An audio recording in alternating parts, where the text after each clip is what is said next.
হিজবুল্লাহর সাথে যুদ্ধবিরতির চুক্তি প্রায় চূড়ান্ত হয়েছে বলে ইঙ্গিত দিয়েছেন লেবানন ও ইসরায়েলের কর্মকর্তারা। লেবাননে ৩,৭০০ প্রাণহানির পর এই যুদ্ধবিরতিতে যাচ্ছে ইসরায়েল হিজবুল্লাহ। অনুমোদনের জন্য চুক্তির খসড়ায় আজ ইসরায়েলি নিরাপত্তা মন্ত্রিসভায় তোলা হবে। শিগগিরই যুদ্ধবিরতি ঘোষণা করবেন মার্কিন প্রেসিডেন্ট জো বাইডেন এবং ফরাসি প্রেসিডেন্ট ইমানুয়েল ম্যাখো। এদিকে লেবানন জুড়ে ইসরায়েলি হামলায় একদিনে আরও ৩১ জন নিহত হয়েছে।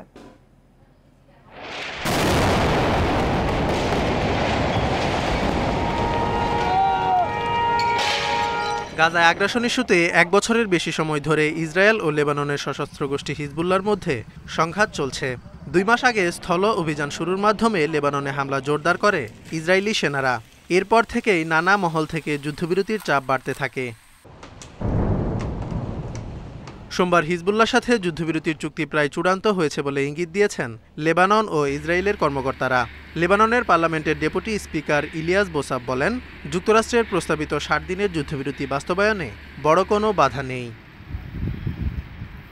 আর জাতিসংঘে নিযুক্ত ইসরায়েলি রাষ্ট্রদূত ড্যানি ড্যানন জানান, চুক্তি বিষয়ক আলোচনায় বেশ অগ্রগতি হয়েছে। বিষয়টি রাতারাতি ঘটছে না, কয়েকটি ধাপ রয়েছে। আমাদের সবচেয়ে গুরুত্বপূর্ণ শর্ত হলো উত্তরাঞ্চলে সুরক্ষা নিশ্চিত করা, যেটা আমরা শুরু থেকে বলে আসছি। জাতিসংঘের শান্তিরক্ষা বিভাগের সাথে আমরা যোগাযোগ রাখছি। এই অঞ্চলে শান্তিরক্ষীদের উপস্থিতি আরও বাড়াতে হবে।